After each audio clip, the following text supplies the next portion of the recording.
मोहतरम सामीन सलाम अलैकुम। नादरीन, जब हम पढ़ते हैं सूरह अल बकरा आयत नंबर 8, उसमें फरमाया जा रहा है कि वमिनन नासी मन यक़ूलु आमन्ना बिल्लाहि वल यौमिल आखिर वमा हुम बिमुमिनीन। अब लोगों में जो ये कहते हैं कि हम मानते हैं अल्लाह को और आखिरत के दिन को, इसके ऊपर हमारा ईमान है। अल्लाह ताला फरमा रहा है कि वमा हुम बिमुमिनीन, वो ईमान वाले नहीं हैं, वो मानने वाले नहीं हैं। क्यों?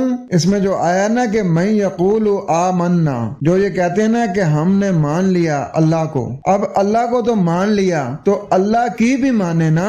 अल्लाह को मानने का मतलब ये है कि अल्लाह ताला ने जो अहकामात दिए हैं इस किताब में, उसको भी माने और उनके मुताबिक अपनी जिंदगी गुजारें। दावा आप कर रहे हैं कि हम अल्लाह को मानते हैं, तो फिर हिदायत के लिए और किताबों को क्यों उठाते हैं?